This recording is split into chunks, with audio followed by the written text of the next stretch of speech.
All the Young Dudes by MsKingBean89. Chapter 77. 5th Year. Beautiful. Of course, Madame Pomfrey was completely confounded by Remus's blemish-free night in the shack. Amazing, she kept repeating. Completely amazing. Remus fobbed her off with some mad theory that he was maturing, and that must account for it. She didn't seem convinced, but the sweet nurse was just so pleased to find him unharmed that she didn't ask any questions about it. She kept him in the infirmary to sleep through the Sunday, but by midday, he felt as alert and energetic as he did when the full moon was waning. I've got no reason to keep you here, Madame Pomfrey smiled, still not quite believing it. I don't believe in cluttering up my ward with healthy patients. Remus practically skipped back towards Gryffindor Tower, taking the stairs 2 steps at a time. He was unsurprised to find the marauders all in bed still, though James and Peter were showing signs of life. All right, Moony? James smiled, sleepily, pulling back his bed curtains at the sound of the dormitory door. All right, Remus whispered back, not wanting to wake Sirius. He hated having his sleep interrupted at the best of times, and today, Remus felt he really deserved the lion. Plus, you were beautiful had been ringing in Remus's ears all day, and he wasn't sure yet how he'd ever be able to speak to Sirius again. Pomfrey say anything? Nah, she can't work out what she did differently. We got away with it. Great, James yawned. We'll have to get some pepper-up pills or something for next time. It's a Monday. You don't have to do it every month. Shut up, Moony, Peter called out, groggily. We'll do whatever we like. Remus smiled to himself, collected his books, and crept down to the common room so as not to disturb them any further. Remus, Marlene cried. Thank goodness, I'm so stuck on this stupid history question. Which one did you pick? Remus settled down at the desk for the girls. Goblin Rebellion. Troll Uprising, Marlene sighed mournfully. I thought it would be easier. Remus replied, sifting through his notes to see what he had on the Troll Uprising. He found trolls pretty dull himself, but he had dutifully taken down everything Professor Binns had said, even though Sirius had been passing notes all the way through the lesson. Beautiful. Beautiful. What did that mean? It was a good thing, obviously. That word could only ever be positive, but Sirius had said it. Worse, he had said it about Remus's wolf form, so it could mean any number of things.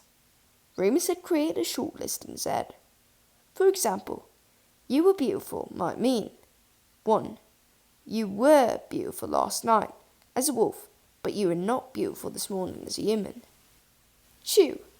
You were beautiful last night because I was a dog, and dogs are in a good position to judge canine beauty. 3. I'm telling you you are beautiful, even though it isn't true, because I don't want to hurt your feelings. 4. I think you are beautiful all the time, and would very much like to snug you. Remus was willing to admit that option 4 was the least likely. He finally found the notes and passed them to Marlene. Skim through and let me know if you get stuck. Some of it's a bit confusing, but I've got some good tricks for remembering the key dates. You're a lifesaver, Remus, Marlene gushed, looking relieved. At least you've finished your transfiguration essay, Mary frowned, looking just as frazzled as Marlene. I'm so behind. I'm going to be up all night. Do you need a hand? Remus asked, reaching for his own transfiguration homework, which just needed a quick proofread before it was ready to hand in. Oh, no thank you, Mary blushed, looking down. Sirius promised to help, actually. You know, because he's really good at transfiguration. Marlene giggled. And he's asked to go to Hogsmeade with him. Oh, has he?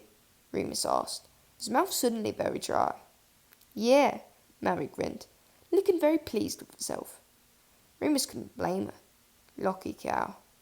I know I dumped him before, Mary said in a hushed tone, but we were just kids then. He's so much more mature now. Lily gave a sarcastic snort, but didn't look up from her own work. Remus just smiled and nodded, looking down at his charms textbook. He wasn't much in the mood for homework now. Marlene and Mary continued to giggle and whisper about Sirius. Remus gave himself a stern telling off. It wasn't fair to feel the way he did. Not fair to Mary, and not fair to Sirius. In fact, it was incredibly selfish. Sirius hadn't spurned him or set out to hurt him deliberately. Quite the opposite. Sirius had gone out of his way to make Remus feel safe and comfortable in his own skin. It was horribly ungrateful of Remus to get upset over a stupid thing like this. Really, it was none of his business who Sirius went to Hogsmeade with. Remus himself had never had any interest in Mary MacDonald, so the churning sick feeling in his stomach was completely out of place. And his friends were allowed to have girlfriends if they wanted. It was normal. Sirius deserved a bit of normality after the summer he'd had. He thought about it all evening and into the next day, about Mary and Sirius and "You were beautiful." Would Sirius tell Mary she was beautiful? She was beautiful, would be a fair statement. Not just her soft curves and chocolate brown eyes, but the spatter of freckles on her nose, a warm brown skin, which had never been spotty like every other teen in their year, but glowed like mahogany. Her laughter, her humour, her quick wit. She was a good match for Sirius. The thing was, Remus decided, if a boy told a girl she was beautiful, there could really be no doubt about what his intentions were. Boys telling other boys they were beautiful was a bit blurrier, especially when neither party had all the information. After all, Remus repeatedly told himself, Sirius had no idea what he'd been up to all summer. As far as Sirius knew, as far as anyone at Hogwarts knew, Remus was just as interested in girls as every other boy his age. So it could easily be read as a completely platonic, innocuous compliment.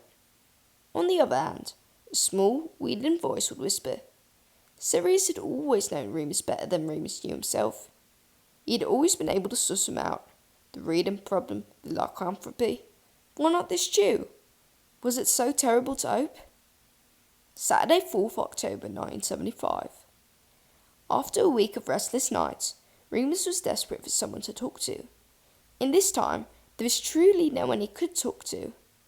Everyone knew slightly different shades of Remus, based on the secrets they were aware of. The Marauders knew he was a werewolf, but only Sirius knew about his struggles with reading. Lily knew about the reading, but not about the werewolf problem. And Mary and Marlene knew, least of all, and he liked it that way. There was only one person in all the world who knew about the newest secret, and that person was nearly impossible to get in touch with. However, Remus was more than just a werewolf with reading problems and a gargantuan crush on his best friend. Above all things, he was a marauder, and nothing was impossible to a marauder. Last year, Mary had told him there was an old muggle phone box on the outskirts of Hogsmeade which was still in service. All he needed to do was get to it without anyone asking where he was going, and make sure Grant was waiting on the other end back in Essex. The first part was easy. Sirius and Peter would both be occupied on the next Hogsmeade weekend with their respective dates. James, though he had asked Lily out several times already this term, would be at a loose end, but was much less nosy than Sirius. Remus thought he could get away from him without much effort. Getting a message to St. Edmund's was much more difficult, and in the end, Remus settled for Owlin Matron. He wrote her a quick note, explained that he would not be back for Christmas. This was completely redundant, as so far he had not spent one Christmas at St. Edmund's since he was 11, but served his purposes. Enclosed a second envelope, addressed to Grant Chapman, with an even briefer note inside. Saturday, 4th October, phone box on station approach, 12 p.m. After that, Remus just had to hope for the best. Hogsmeade weekend arrived, and Remus had somewhat forgotten that as a prefect he had certain duties to perform, which slowed him down a great deal. He and Lily had to check off all the third year's names off their list of students who had the correct permission slips, then led them all down to the village. Luckily, James soon grew bored of following Remus down, bringing up the rear of a long, excitable line of 13-year-olds, and disappeared off to look at the latest Quidditch supplies. In the end, Remus did not make it to Hogsmeade until 12:30, so when Lily was finally satisfied they had shepherded every last third year, he had to run as fast as he could to the edge of town, praying nobody noticed him. Hogsmeade was the only village for miles and miles around, and there was only one path which led to and from it. Remus suspected this road was seldom used, as wizards had so many other means of travel. The tall red phone box looked very strange, then, standing by itself surrounded by lush green Scottish hillsides. Remus thanked his lucky stars it was unoccupied. He had been worried he'd arrived to find some muggle-born student already in there, tying up the line. But no, he was quite alone. He opened the door and stepped inside, punching the number as quickly as possible. It only rang twice before a crackly voice answered on the other end. It seemed to say. Hello? Hello, can you hear me? Remus said, loudly into the receiver. What, Remus? Grant's voice returned, slightly tinny, but much clearer, and as cheeky and cheerful as ever. Remus felt at ease for the first time in weeks. Cool, been waiting an hour in this bloody box. Sorry, Remus said. Took longer than I thought to get away. You got my message then? I did. Very flattered, I must say. Missing me, are you? Of course, Remus said, quickly, and he realised he meant. Sirius had been a distraction of epic proportions, but he had to admit that he'd felt a bit lonely without Grant around. How are you? Same old. How's school? Fine. What's up? I wanted to ask you something. Go for it. Well, you know that day when we were, early in the summer when we were sitting outside and you snogged your face off? Remus felt himself blushing hard against the cold plastic receiver. Yeah. Well, I wanted to ask, how did you know? Oh, God, Grant sighed heavily. Who is it? What do you? You fancy someone, right? Some posh boy at school. You want me to tell you what signs to look out for, see if he fancies you back? Remus blinked. That was pretty much exactly what he wanted. Well, Grant said, sorry to let you down, me old duck, but I've got nothing for you. 9 times out of 10 they don't fancy you back, so don't get your hopes up. 8 times out of 10 they'll beat the living daylights out of you if you try it on. Hope he's not on the rugby team, whatever it is you toughs do. No, I don't think he would. He wouldn't. He's my friend, Remus ended, lamely. You ever done anything to make you think he's one of us? One of us? Not exactly. You got a girlfriend? Or was it a boys-only school? I always fancied going to one of them. There are girls, Remus sighed. And yeah, but he's actually gone out with a girl today. Well, it don't sound like your luck's in, mate. I mean, he might go both ways, but I don't know how likely that is, to be honest. Yeah, Remus sighed. He called me beautiful, he wanted to say. Surely he wouldn't be so cruel as to say a thing like that and not mean it. Through the silence that followed, Grant laughed softly on the other end of the phone. Oh, Remus, love. Real stunner, is he? I don't know what to do, Remus replied, closing his eyes and leaning hopelessly back against the booth. Nothing you can't do. Won't last forever. Don't worry. You move on. Just look after yourself. Thanks. Any time. You're back next summer, yeah? Yeah. Christmas? Probably not. Shame. Grabbed here by myself. Had to play footy yesterday. I thought you hated football. Nah, just told you that so you'd like me. Remus laughed.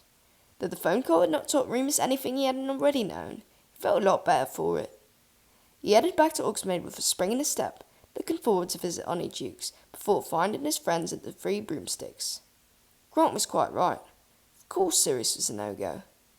Eventually, Remus's feelings towards him would cool off. This new, positive outlook did not last long. Remus had no sooner set foot in Hogsmeade when Severus Snape appeared, slinking out of an alleyway between 2 cottages. Lupin, he said, coldly. He looked worryingly calm and collected, his beady black eyes fixed on Remus. At 15, Snape was even more awkward-looking than he had been at 11. Adolescence had ravaged him. His limbs had grown gangly, his nose even more hooked, and he had a terrible case of acne, which put Remus in mind of the itching powder prank in first year. Right, Snivellis, Remus huffed, walking past.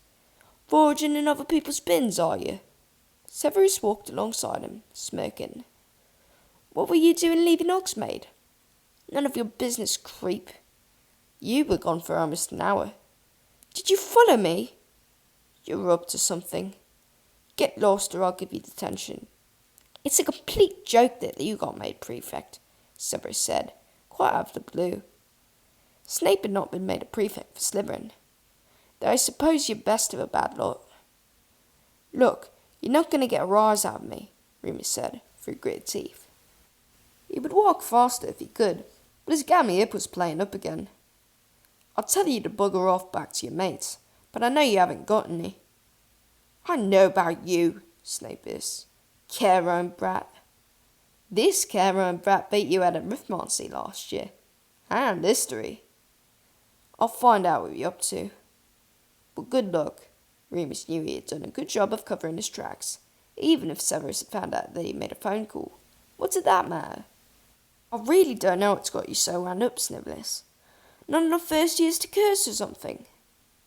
There's something not right about you, Snape said, falling back now as the gang of 6 years approached. Lily doesn't believe me, but I'll work it out. So watch your back, loony Lupin. Remus swore at him and marched off towards Honeydukes, hoping that he looked more careless than he felt.